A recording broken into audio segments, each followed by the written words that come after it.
डूबने से बचा लिया गया है, लेकिन अभी तक 3 महिलाओं समेत 4 के शव निकाले गए। 30 से 40 लोग क्रूज में सवार थे। एसडीआरएफ की टीम ने 15 लोगों को डूबने से बचाया। 30 से 40 लोग इस क्रूज में सवार थे। अब तक 3 महिलाओं समेत 4 के शव निकाले गए हैं। जबलपुर के बरगी डैम में यह हादसा हुआ है। क्रूज पलटा और नर्मदा नदी में क्रूज पलटने से 3 महिलाओं समेत 4 के शव अब तक बाहर निकाले गए हैं। 30 से 40 लोग क्रूज में सवार थे। एसडीआरएफ की टीम ने 15 लोगों को डूबने से बचाया। अभी भी देखिए रेस्क्यू जारी है और बरगी डैम में यह हादसा हुआ है। 30 से 40 लोग जिस क्रूज में सवार थे यही क्रूज पलटा और अब तक 3 महिलाओं समेत 4 के शव बाहर निकाले गए हैं। 15 लोगों को एसडीआरएफ की टीम ने बचा लिया है। जबलपुर से बड़ी खबर आपको बता दें, बरगी डैम में क्रूज पलटा है और क्रूज पलटने से कई लोग इस हादसे का शिकार हुए हैं। हमारे सहयोगी ललित न्यूज रूम से लाइव जुड़ गए हैं। ललित, बहुत बड़ा हादसा जबलपुर में हुआ है, अब तक 4 शव निकाल लिए गए हैं। खबर अभी तक आ रही है, हम क्रूज शब्द का इस्तेमाल कर रहे हैं, मतलब छोटी नाव तो होगी कि नहीं, कोई नौका होगी नहीं, कोई डोंगी होगी नहीं, होगा ये बड़ा जहाज ही।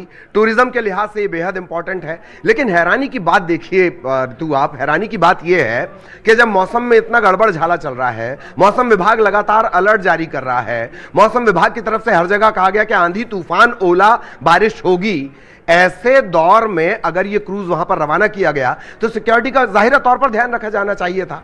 आंधी तूफान का अलर्ट कोई आज से नहीं आ रहा है, मौसम विभाग लगातार अलर्ट कर रहा है। उसके बावजूद इस क्रूज को अगर रवाना किया गया तो इन सब बातों का ध्यान रखना चाहिए था। आप मध्य प्रदेश से जुड़ी हैं, मध्य प्रदेश के तमाम दर्शक जानते हैं कि नर्मदा के व्यवहार को मौसम वैज्ञानिक तो बहुत दूर की बात है, कोई मां नर्मदा के व्यवहार को नहीं समझ सकता।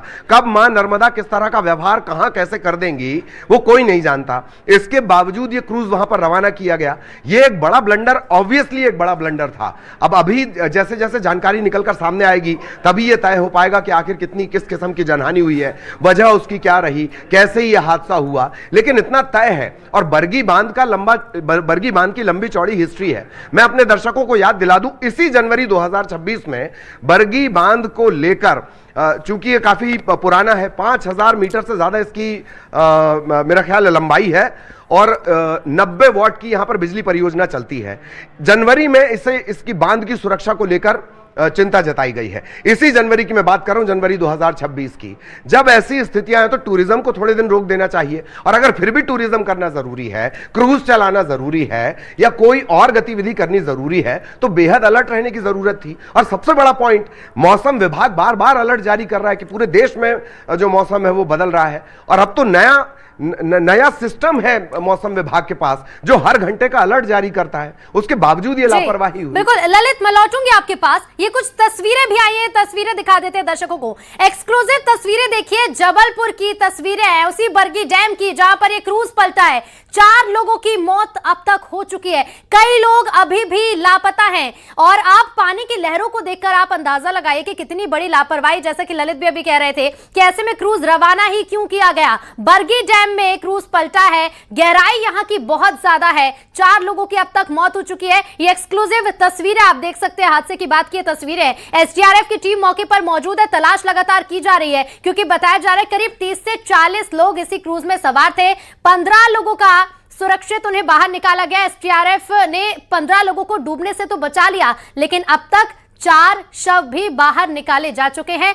और श्रीनिवास हमारे साथ जबलपुर से जुड़ गए। श्रीनिवास, अभी रेस्क्यू ऑपरेशन को लेकर अपडेट दीजिएगा, कितने लोगों को बचाया गया है? जो प्रथम सूचना जो सामने आया है, जिसमें कि जो क्रूज है इसमें 30 से 40 लोग सवार थे, जिसमें एसडीआरएफ की टीम और स्थानीय गोताखोर द्वारा अभी तक 15 लोगों को बचाया गया है। वहीं 4 लोग की बॉडी उसमें मिली, जिसमें 3 महिला है, तो 4 लोगों को बचा लिया गया। वहीं रेस्क्यू और बचाव का लगातार जारी है वहां पे।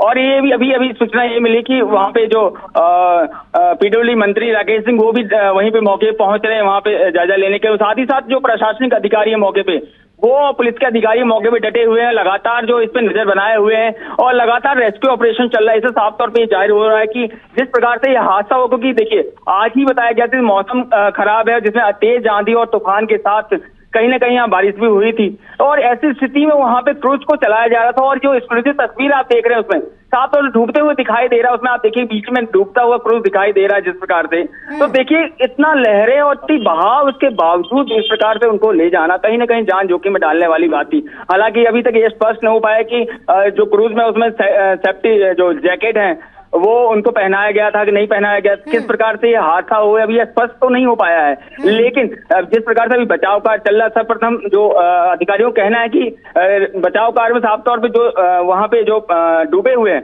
उनको बचाना प्राथमिकता ये है। उसके बाद ये स्पष्ट कारण हो पाया कि कैसा ये हादसा हुआ था, किस प्रकार से हुआ था हादसा।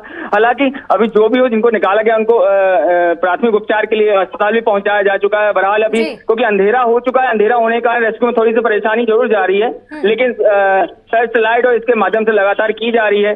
अब ये देखना होगा कि किस प्रकार से कितने लोग अभी तक उसके अंदर डूबे हैं और कितने लड़के। बहरहाल अभी जो प्रथम दृष्टया में 4 शव बरामद हो पाया है। बिल्कुल, और ये आंकड़ा बढ़ भी सकता है। श्रीनिवास बने रहेगा, लौटेंगे। ललित लगातार बने हुए हैं। ललित, कई लोग अभी भी लापता है। 15 लोगों का सुरक्षित रेस्क्यू किया गया, 4 शव अभी तक बरामद किए गए, लेकिन अभी भी कई लोग लापता बताए जा रहे हैं। ऊपर से अंधेरा हो गया है, तो अब रेस्क्यू ऑपरेशन चलाने में भी काफी मुश्किलें होंगी। पड़ेगा। अगर नर्मदा का अभी के प्रवाह की ये तस्वीरें हम अपने दर्शकों को दिखा रहे हैं, इस प्रवाह को देखकर रोंगटे खड़े हो जाते हैं। आप ऐसे मौसम में, ऐसे तूफान के मौसम में क्रूज को आपने रवाना कर दिया। आप इस प्रवाह को देखकर आप अंदाजा लगा सकती हैं। मैंने आपको एक आंकड़ा दिया था, जनवरी 2026 राष्ट्रीय बांध सुरक्षा प्राधिकरण NDSA, उसने बांध के स्थिति को लेकर सुरक्षा कारणों से चिंता जताई थी। अगर उसी पर सोच लिया जाता तब भी संभव है कि इस तरह की अनहोनी पर चर्चा नहीं करनी पड़ती। बात एक और आई है, जैसे श्रीनिवास अभी इस बात का जिक्र कर रहे हैं कि भाई कितने सिक्योरिटी के लोग थे। जब भी आप अभी कोई सवाल पूछने जाएंगे तो कहेंगे पहले हम राहत और बचाव कार्य कर रहे हैं, और इसके बाद ये कभी नहीं नजर आएंगे आपको अगले हादसे तक। हर हादसे में ये साफ हुआ है, और खास तौर पर नर्मदा नदी के हादसे में, कि सुरक्षा कारणों की जबरदस्त अनदेखी की जाती है, जबरदस्त अनदेखी की जाती है। इसी बरगी डैम में अभी कौन सा महीना चल रहा है?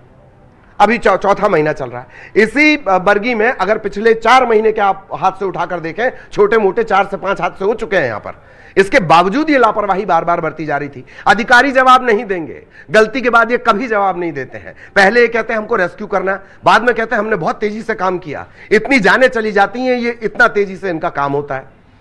सबसे बड़ा सवाल तो यही है कि जब तूफान, आंधी, इसका अलर्ट था, तो आखिर उस क्रूज को रवाना क्यों किया गया? अगर क्रूज रवाना भी किया, ये लापरवाही है, ये विशुद्ध लापरवाही है। अगर क्रूज रवाना भी किया गया तो कैसे उस क्रूज वाले की हिम्मत हो सकती है कि इतने खराब मौसम में वो टूरिस्ट को लाइफ जैकेट नहीं पहना रहा है? उसे पता है ना कोई अधिकारी यहां आता ही नहीं, वेरिफिकेशन होता ही नहीं, मॉनिटरिंग होती ही नहीं। इस वजह से 30 से 40 लोगों की जान जोखिम में डाल दी गई। सबसे गहरे स्पॉट में से एक है ये। 90 वॉट का बिजली संयंत्र यहां पर चलता है। 1970 16 साल में यह बांध बनकर तैयार हुआ है। ये आंकड़े नहीं है, ये सबको याद रखना चाहिए। अगर आप जबलपुर में कोई टूरिज्म जैसी एक्टिविटी चला रहे हैं, खासतौर पर बरगी बांध में। जी बिल्कुल बिल्कुल ललित, बहुत जरूरी है कि इन तमाम चीजों का हमेशा ध्यान रखा जाए। और जैसा कि आप कह भी रहे हैं कि सिर्फ जो अधिकारी हैं, जो जिम्मेदार हैं, वो हादसे के वक्त ही नजर आएंगे और अभी भी उस चीज का जवाब नहीं देंगे। एक्सक्लूसिव तस्वीरें हम अपने दर्शकों को दिखा रहे हैं, और इन तस्वीरों को देखकर ये समझ आ रहा है कि इस वक्त बांध के आसपास रहना भी खतरे से कम नहीं है। और ऐसे में क्रूज को रवाना किया जाना, क्रूज में कितनी क्षमता होगी, कितने लोगों को उसमें रवाना किया गया, लाइफ जैकेट पहनाई गई थी या नहीं पहनाई गई थी, और इसके साथ ही साथ लोगों के बचाव के लिए डैम में गोताखोर क्या मौजूद थे, इन भी तमाम सवालों के जवाब आना भी बाकी है। ललित,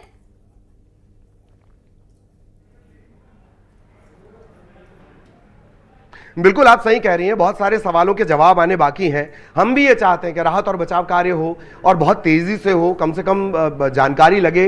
बहुत सारे लोग, जैसे ही खबर चलती है, बहुत सारे लोग चिंता में आ जाते हैं, परेशानी हो जाती है, उनके अपने रिश्तेदार वहां पर गए होंगे। लेकिन वही तो मैं कहना चाह रहा हूं ना कि जिस चीज का व्यवहार, एक तो कुदरत से खिलवाड़ बहुत सोच समझ कर करिए। और अगर नर्मदा जैसी नदी हो, याद करिए कुछ साल पहले बाढ़ आई थी, नर्मदा ने डिसाइड कर लिया कि हम भोपाल के पैर छू कर आएंगे, तो मां नर्मदा वहां तक चली गई। भेड़ा घाट में आप नर्मदा का प्रवाह देख लीजिए, और उसके बाद जब ये जाकर समंदर से मिलती है तब नर्मदा का व्यवहार देख लीजिए। एक नदी के 4 से 5 व्यवहार हैं।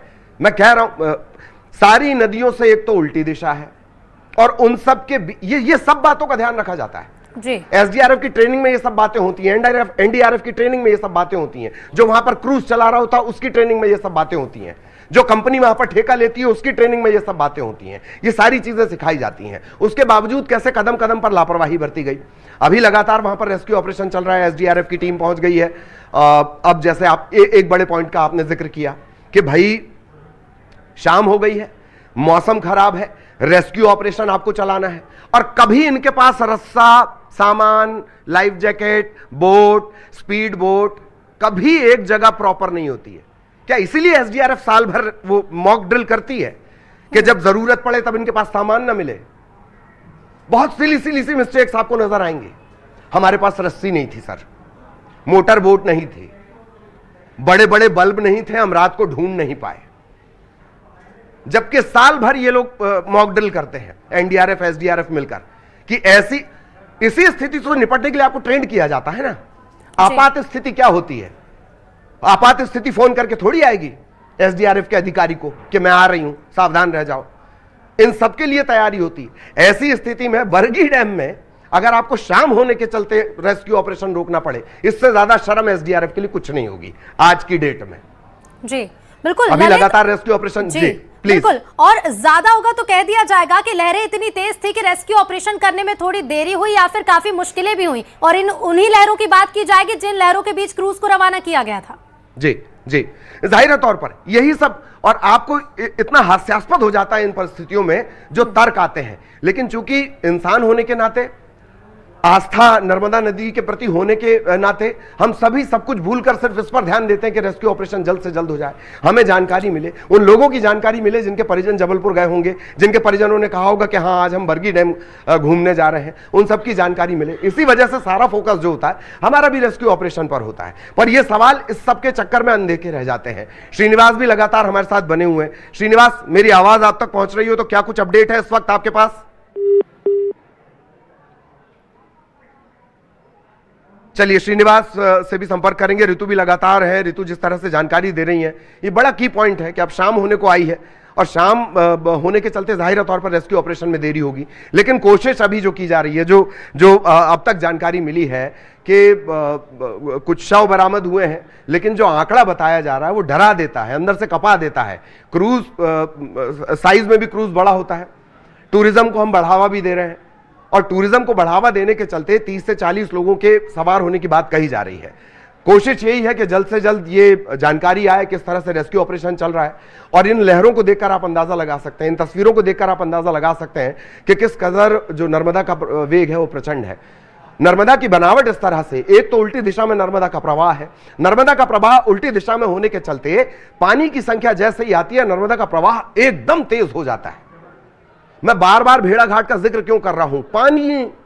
पानी हवा बन जाए, दूध जैसा सफेद हो जाए, बूंद बूंद में तब्दील हो जाए, यह नर्मदा का व्यवहार है, और इसके चलते चिंता ज्यादा है, और कोई बात नहीं है। ऋतु बिल्कुल, और श्रीनिवास हमारे साथ जुड़ गए। श्रीनिवास